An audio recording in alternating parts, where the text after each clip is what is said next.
Pada diskusi antara kelompok kali ini, kami dari kelompok Antangin dengan bangga mempersembahkan sebuah kertas karya kelompok yang kami beri judul Optimalisasi Potensi Ibu Kota Nusantara sebagai Pioner Pemerataan Ekonomi guna mewujudkan model pembangunan berkelanjutan.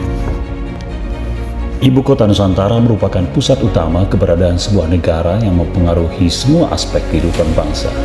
Oleh karena itu, Ibu Kota Nusantara dapat menjadi pionir dalam pemerataan ekonomi dan pembangunan berkelanjutan. Untuk membangun IKN yang baru, diperlukan berbagai pertimbangan seperti kondisi geografis, politik, ekonomi, sosial budaya, dan pertahanan. Adapun beberapa pertanyaan yang menjadi fokus dalam pembahasan kertas karya kelompok ini adalah sebagai berikut. Yang pertama, bagaimana kondisi geografis, politik, ekonomi, sosial budaya, dan pertahanan di IKN Nusantara saat ini.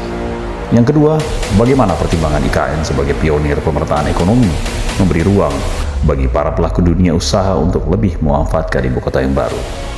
Dan yang ketiga adalah bagaimana strategi akselerasi pemerataan pembangunan dengan melihat peluang dan pertimbangan serius kondisi geografis dan demografis ibu kota negara yang baru.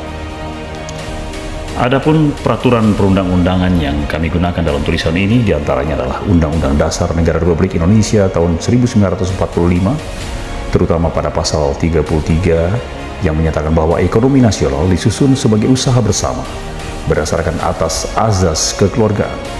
Yang kedua adalah Undang-Undang Republik Indonesia Nomor 3 tahun 2002 tentang Pertahanan Negara. Yang ketiga Undang-Undang Republik Indonesia 23 tahun 2014 tentang Pemerintahan Daerah. Selanjutnya yang tidak kalah penting adalah Undang-Undang Republik Indonesia Nomor 3 tahun 2022 tentang Ibu Kota Negara.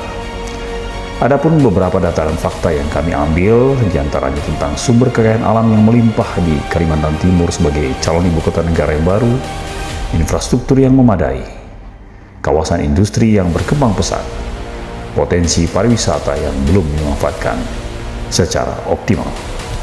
Sedangkan kerangka teoritis kami ambil ada 5 teori. Yang pertama, teori Brundtland.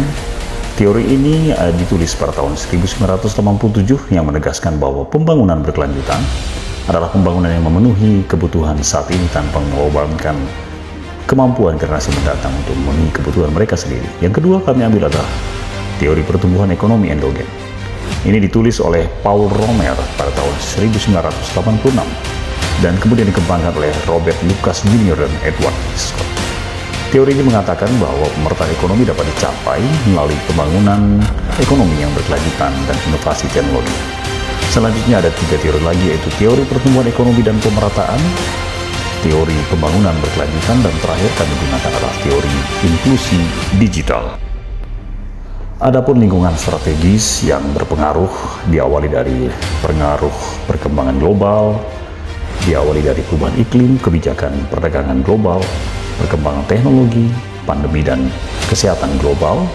Selanjutnya pengaruh perkembangan regional kami awali dari stabilitas politik, kondisi ekonomi, perkembangan infrastruktur, kondisi sosial budaya, dan terakhir adalah ketersediaan sumber kekayaan alam.